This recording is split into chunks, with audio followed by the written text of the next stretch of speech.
এই মুহূর্তে 2026 সালের শুরুতে যদি আপনার বাজেট একদম পুরোপুরি 10,000 হয়ে থাকে এবং 1 টাকা বাড়াতে না পারেন, তাহলে এই ভিডিওটা একদম শেষ পর্যন্ত দেখতেই হবে। কারণ আজকের এই ভিডিওতে আমি আপনাদের জন্য এমন 3টা স্মার্টফোন বেছে এনেছি যেগুলোর মধ্যে যে কোনো একটা কিনলে এই বাজেটে আপনি একদমই ঠকবেন না। এতগুলো ফোন থাকা সত্ত্বেও পারফরমেন্স, স্টোরেজ, ডিসপ্লে আর ক্যামেরার দিক থেকে এই তিনটিকেই আমি বেস্ট বলবো। সবচেয়ে ভালো ব্যাপার হচ্ছে এই ফোনগুলোতে পাচ্ছেন 128 GB ইন্টারনাল স্টোরেজ, যেটা এই বাজেটে সত্যি বড় একটা প্লাস পয়েন্ট। তো চলুন শুরু করা যাক আজকের তালিকার প্রথম ফোনটা দিয়ে।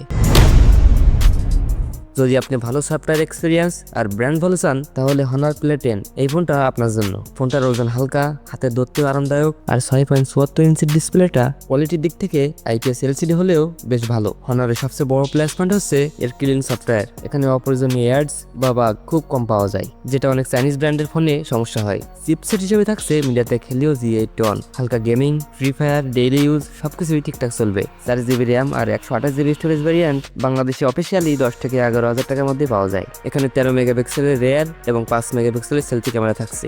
স্পেশাল কিছু না, তবে ডেইলি ইউজের জন্য একদম ঠিক আছে। 5000 mAh battery, side mountain fingerprint sensor এবং প্রয়োজনীয় সব সেন্সরই থাকছে। সবকিছু মিলিয়ে 10,000 বাজেটে এটা একটা সেফ আর স্মার্ট চয়েস।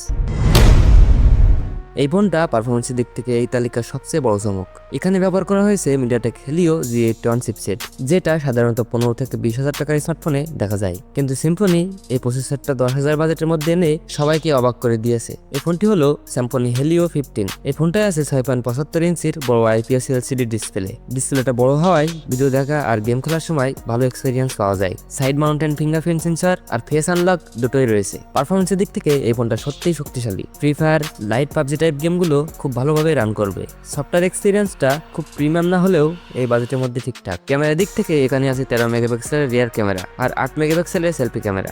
ডেইলি ফটোগ্রাফি আর অফিসিয়াল কাজের জন্য এই ক্যামেরাটা একদম পারফেক্ট। ব্যাটারিতে আছে 5000 mAh আর ফাস্ট চার্জিং সাপোর্ট। অফিসিয়ালি বাংলাদেশে এই ফোনটা 10 থেকে 10,500 টাকার মধ্যে পাওয়া যায়। এই ফোনটার ডিজাইন একদম আইফোন 17 সিরিজের মতো, যেটা দেখতে অনেক প্রিমিয়াম লাগে। এটা হচ্ছে টেকনো স্পার্ক গো 2, যেটা গত বছর লঞ্চ হলেও এখনো বাজেট ইউজারদের জন্য ভ্যালু ফর মানি। এই ফোনটা আছে 6.67 ইঞ্চির HD+ ডিসপ্লে, যেটা এই দামের ফোনের জন্য একদম ঠিকঠাক। ডিসপ্লের সাথে পাচ্ছেন সাইড মাউন্টেড ফিঙ্গারপ্রিন্ট স্ক্যানার, পাশাপাশি সফটওয়্যার বেসড ফেস আনলক রয়েছে। অ্যান্ড্রয়েড গো 15 এডিশনের উপর এটা রান করে, তাই হ্যাঁ, কিছু হেভি অ্যান্ড্রয়েড ফিচার আপনি মিস করবেন, কিন্তু এই বাজেটে সেটা মেনে নেওয়াটাই স্বাভাবিক। কারণ 4GB র্যামের সাথে ফুল অ্যান্ড্রয়েড দিলে ফোনের দাম অনেক বেড়ে যেত। পারফরমেন্সের কথা বললে এই ফোনে আছে একটি এন্ট্রি লেভেলের ইউনিসক T7250 প্রসেসর, যেটা বেসিক কাজের জন্য একদম পারফেক্ট। ফেসবুক, ইউটিউব, হালকা গেমিং, কলিং সবকিছুই স্মুথ চালানো যাবে। যারা বাবা মায়ের জন্য ফোন কিনতে চান বা সেকেন্ডারি ডিভাইস খুঁজছেন, তাদের জন্য এই ফোনটা খুব ভালো একটি অপশন। এখানে 4GB র্যাম আর 64GB স্টোরেজের ভেরিয়েন্ট পাওয়া যায়। আর এই বাজেটে ক্যামেরার দিকে তাকালে ফোনটায় আছে 13 মেগাপিক্সেল মোটামুটি লেভেলের ক্যামেরা সেটআপ এবং থাকছে 8 মেগাপিক্সেলের সেলফি ক্যামেরা। বাজেট ফোনে কেউ প্রফেশনাল ভিডিওগ্রাফি করবে না, তবে ডেইলি ফটোগ্রাফি বা ডকুমেন্টেশন করার জন্য এই ক্যামেরা যথেষ্ট ভালো।